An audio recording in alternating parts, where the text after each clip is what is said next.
Hello, my dear students. Have a great day to all of you. Myself, Mrs. Kavita Kanade from MGV Arts and Commerce Junior College, Yevla. This is our OCM's lecture. In this year, we have to study the 8 chapters in our syllabus. First is Principles of Management. Principles of Management. In this lesson, we have to learn about the different principles of management given by the different scientists. That is from Henry Fayol and from F.W. Taylor. These are the two scientists. We have to study this principle of these two scientists. In last year, that means in 11th standard, we already studied about the meaning and definition of management.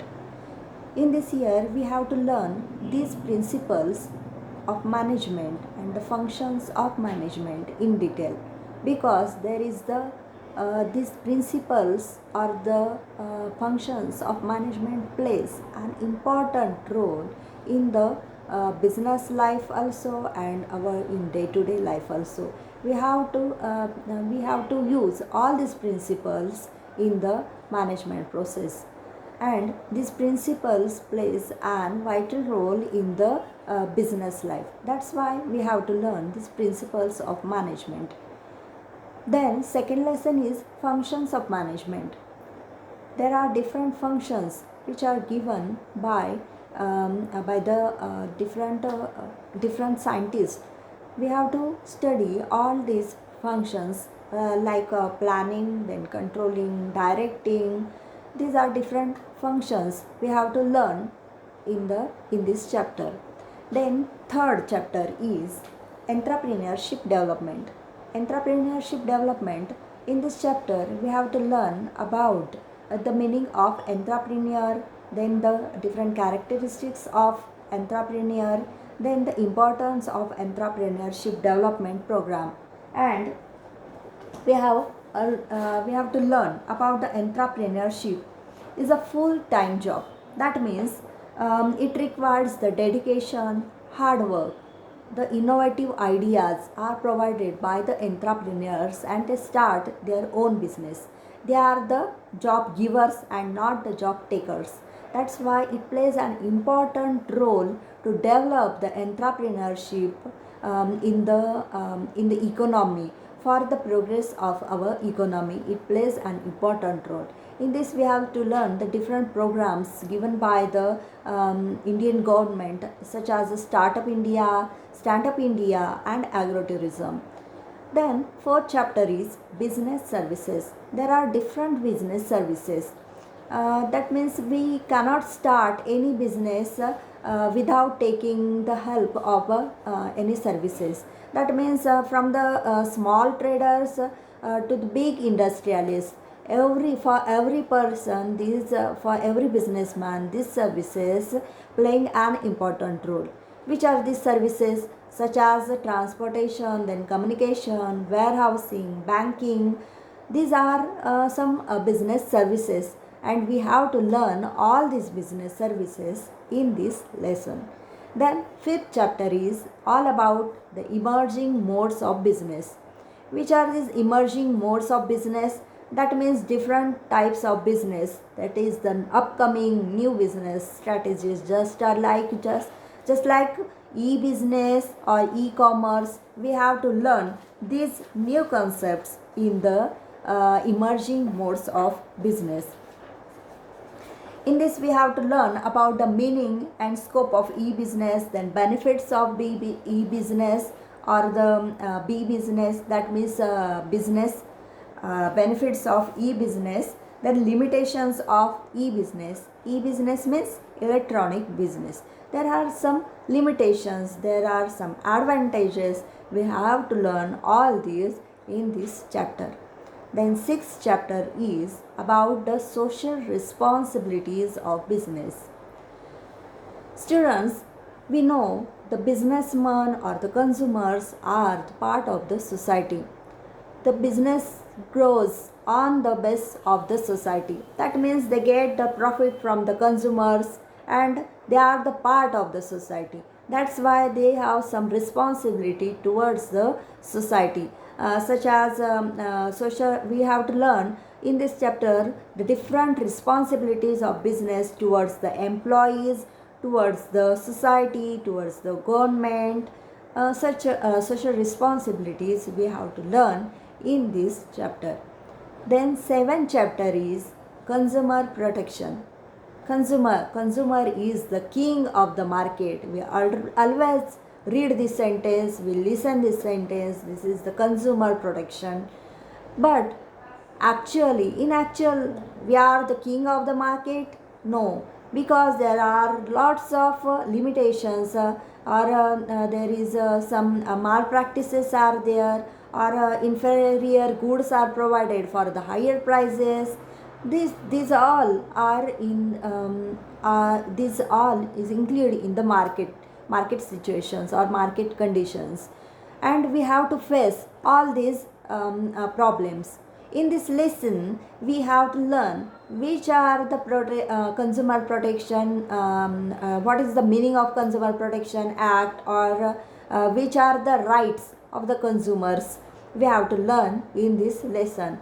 Then, 8th chapter, the last not least, that is marketing. Marketing plays an important role and a vital role in the in the business organization, because without marketing we cannot sell any single product. We cannot launch any product in the market without marketing. Marketing includes all the process from the distribution process. There is advertisement. Without advertisement, when we saw the advertisement on the TV or in the newspaper, we get the idea that such product is launched in the market. Then this is the marketing funda. On the flags, when new product arrives in the market, there is a different strategies used by the businessman. This is called as the marketing, and marketing plays an important role. That's why we have to study this in the syllabus. These all are the 8 chapters. We will learn one by one in the our videos. Let's review. Students, in last year, that means in 11th standard, we studied the last chapter, that is on the management. That's why I take a short review of it. Management is universal. That means management plays. Management is universal. That means it is applied all over the world. Then management is everywhere. Management is everywhere in small scale industry also, in large scale industry also. There is 3M. What is this 3M? Money, material, machines. These 3 M's are important. Management is also required source for business. It helps to maintain coordination between all the levels of management, that is top level, then middle level and lower level. This is the hierarchy, that is the top level management, then middle level management and the lower level management. Management sets the strategic goals as per the vision or the mission of the organization. Student, what is the main aim of the business organization? That is to earn maximum profit. Maximum profit is the first aim of every business organization, and to achieve this goal, the management principle helps the manager. Then management is often included as a factor of production. It is also included in the factor of production. Then management, it harmonizes all the functions of business, such as planning, organizing, staffing, coordinating and controlling. Harmonize means it makes smooth functioning of all the functions of business. This is the revision of last year. According to Mary Parker Follett, management is an art of getting things done through people. Management is an art. It is an art of getting things done through people. This is the definition of management given by Mary Follett. Meaning and definition. While achieving goal of an individual or an organization, it is always important to different systems or techniques to use. That means different systems or techniques are used to achieve the goal of individual organization, of an individual or of an organization. Some of these techniques are accepted universally. Hence, they are called as the principles. That means principles are the techniques which are accepted universally. That means not in a single city, not in a single state, not in a country, but it is used all over the world, all over the universe. That's why it is called as a principles. It provides guidelines to manager to conduct an organizational activities on specific basis. It helps the manager to take effective decisions and to achieve organizational goals. That means management principles are always helpful. These are the guidelines for the manager to take the decision according to the situation. Principle is defined as a fundamental truth of proposition that serves as the foundation for a system of belief or behavior or for a chain of reasoning. That means these are the fundamental truth. We cannot change it. Principles are a fundamental truth. We cannot change it. That means they are flexible.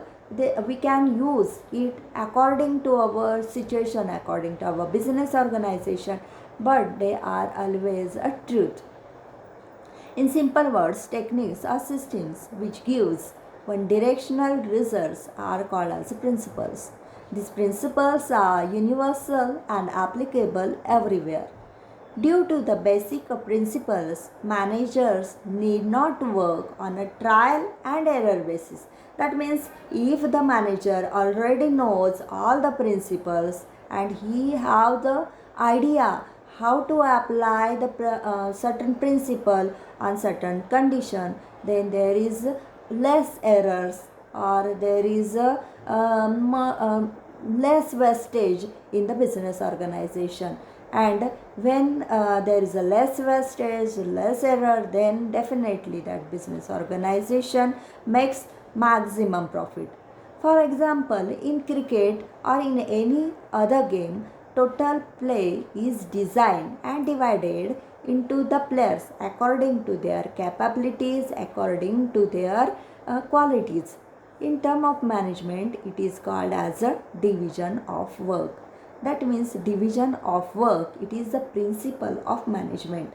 According to this, different work is given to the different employees according to their quality, according to their qualification. Nature of principles of management. We have to learn about the nature of principles of management. It provides the guide and it influences the behavior of employees. It improves the efficiency of employees and the organization. It focuses on best coordination between superior, then subordinates, and all the members of the organization. That means these are the principles or these are the nature of principles of management. First nature of a business organization is first principles of these are the nature of principles of management. These seven. First is universal application. First is universal application. The principle of management are universal in nature. That means they can be applied to all the types of organization irrespective of their size and nature. That means for small scale organization also, for large scale organization also, you can apply it according to their size and nature. Their results may vary and applicable may be modified, but these are suitable for all kinds of organizations. This means these are suitable for all kind of organization. Similarly, they are applied to all levels of management. we saw the levels of management, that is the top level management, then the middle level management and the lower level management. That means these principles are applied in all these levels of management. Then second is general guidelines. Management principles provide general guidelines in tackling the organizational situation wisely as well as in solving the problems. That means manager gets an idea from these principles, and by following this principle he can solve any situation, he can face any problem in the organization. They are not rigid. That means these principles are flexible, they are not rigid. Which management principles are to be applied depends upon the situation, then size, the nature of the business organization. For example, when we say fair remuneration, what is the term fair? Fair means this term can be vary as per the nature, size and financial condition of the organization. Then third principle is principles are formed by practice and experiments. That means these all principles are the outcome of the practice, lots of practice and lots of experiments of the scientists. And the management principles are developed gradually. That means they are not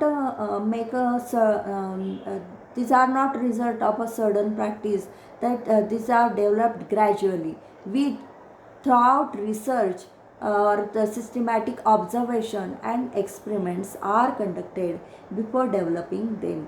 The results of such experiments have been developed as a principle after its practice in organization. That means all the theorist or the scientist who makes this principle, they did the lots of study, they have lots of patience, and after that after using this principle in their organization, they make all these principles. Then fourth is flexibility. Management principles are flexible in nature. It means they can be changed or modified according to the situation. Manager can be flexible while implementing principles to suit the requirement. The business situation keep on changing. We know the business situations are uncertain. They always change. We don't know what is in front of you, or what is the next situation occurred, because of there are lots of variations are there. The business situation are always keep on changing. Management principles can be adjusted or modified and can be used in the organization according to its need. Then fifth nature of this principle is behavioral in nature. Management is a group activity. That means not a single person cannot organize or cannot make. That means single person make a plan, then he can do all the activities. This is not happen in the organization. This is the group activity of the employees. Management is a group activity. Management aims at achieving certain goals through group of human beings. Management principles are designed to influence human beings. This principle control a group of persons and direct them to achieve the objectives. Then sixth is cause and effect relationship. Principle of management are the base for taking decision. This is the basic. That means with the help of this, manager take the decision. They determine the cause or reason for particular effect. For example, payment of good wages and incentives helps in increasing the output of the workers. That means if we have the company, we are the owner of the company and we paid the good remuneration to the workers. automatically they are satisfied with their salary, with their wages, and they do the effective work in the organization. For example, making effective advertisement, increasing the sale of the product. That means if we do the effective advertisement, then it creates the impact, correct impact in the mind of the consumer, and it is then it helps to sell the products. This is the cause and effect relationship. There is certain cause and there is certain effect. This is the cause and effect relationship. Then seventh is all principles are of equal importance. That means the principle given by these scientists are all of equal importance. Those are to be practiced simultaneously to get best results in the form of achievement of predetermined goals. That means no, not a all these principles are of equal importance. It is the specified principle is focused more and other are not allowed or not followed with same focus, then it affects the working of the organization. Management principles are the principle of social science. The nature of principle of management is not absolute like pure science. That means this is not a pure science such as chemistry or maths, but it is on an applied basis with some modifications according to the requirement, organizational needs, where the manager can apply all these principles, and all these principles have the equal importance for the management, for the achievement of the goal of the business organization. These are the seven nature of principles of business organization. Thank you for listening me carefully. I hope all of you understand it in a better way. In this lecture, we studied about the syllabus, then the meaning and definition of the management, and the nature of the management principle. Thank you.